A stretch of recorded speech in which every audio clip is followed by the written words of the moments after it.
Sariwa pa mga kaidol. Dito tayo kukuha ng pangulam ngayon mga kaidol. Ito.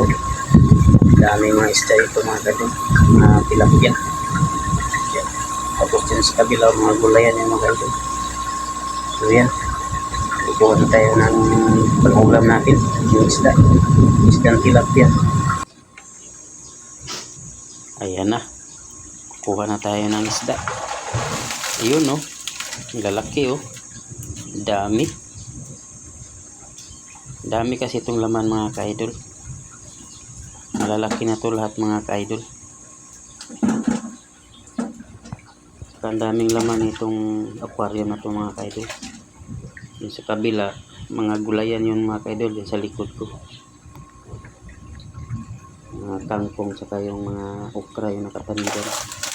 Yun oh. Ay, sariwa pa mga ka-idol.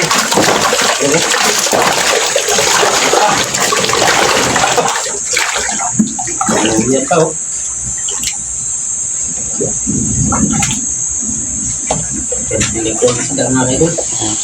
Presko yung isda yung ulamin natin ngayon mga idol.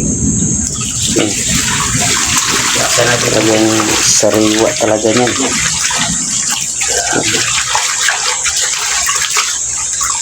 Kulay red po yung iba tilapia dyan mga kaidol. Gahalo na rin.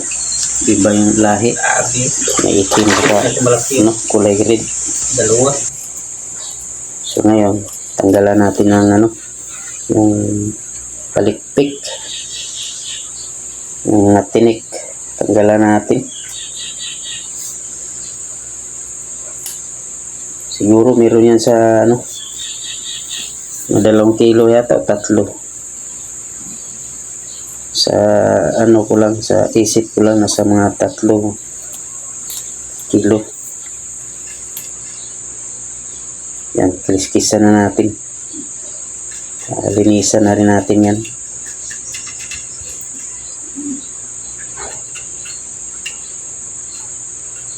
Lalaki niyan mga ka-idol.